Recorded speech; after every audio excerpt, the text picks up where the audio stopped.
بسم اللہ الرحمن الرحیم۔ السلام علیکم ناظرین، آپ میرا یوٹیوب چینل دیکھ رہے ہیں حقیقت پلس۔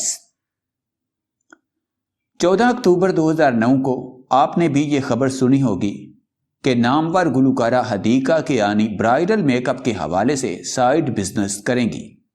انہوں نے APP کو بتایا کہ وہ میک اپ کے حوالے سے تربیت یافتہ ہیں، لہٰذا خصوصی بلاوے پر میک اپ سروس فراہم کریں گی۔ حدیقہ کیانی نے کہا کہ وہ اپنی گلوکاری بھی جاری رکھیں گی، برائڈل میک اپ کا کام سائیڈ بزنس کے طور پر ہوگا۔ اس سلسلے میں وہ جلد بیوٹی پارلر کے قیام کے بارے میں منصوبہ بنائیں گی، اور پھر انہوں نے بیوٹی پارلر بھی بنا لیا تھا۔ زیدہ نامی خاتون نے حدیقہ کیانی بیوٹی سیلون سے بال خراب ہونے پر گلوکارہ کے خلاف دعویٰ دائر کیا ہے۔ خاتون کا کہنا ہے کہ حدیقہ کیانی کے سیلون سے بال اسٹریٹ کرائے، مضر کریموں کے استعمال سے بال گر گئے اور میری شخصیت مسخ ہوئی۔ خاتون کی درخواست پر Hadiqa Kiani franchise owner, deputy commissioner اور ڈسٹرکٹ ہیلتھ آفیسر کو 16 دسمبر کو عدالت میں طلب کر لیا گیا ہے۔ اس حوالے سے حدیقہ کیانی سیلون کے فرنچائز اونر کا کہنا ہے کہ اس معاملے پر عدالت میں جواب جمع کرائیں گے۔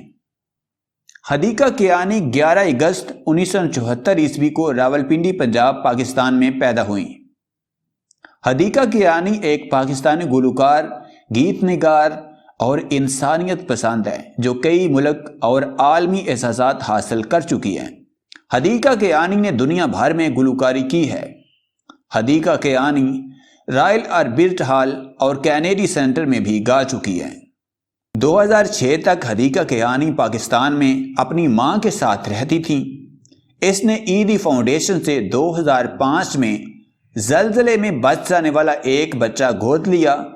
اس کے بعد اس نے UK کے ایک افغانی تاجر سید فرید سروری سے شادی کی اور 2008 میں اس سے طلاق لے لی۔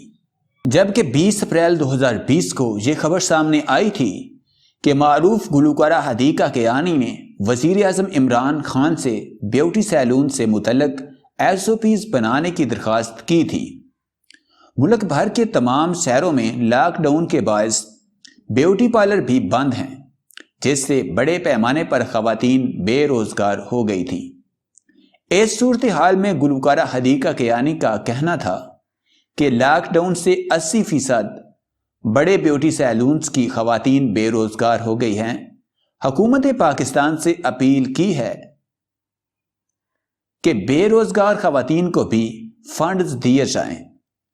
گلوکارہ نے وزیر اعظم عمران خان سے درخواست کی کہ کاروبار کھولنے کے حوالے سے SOPs بنائیں۔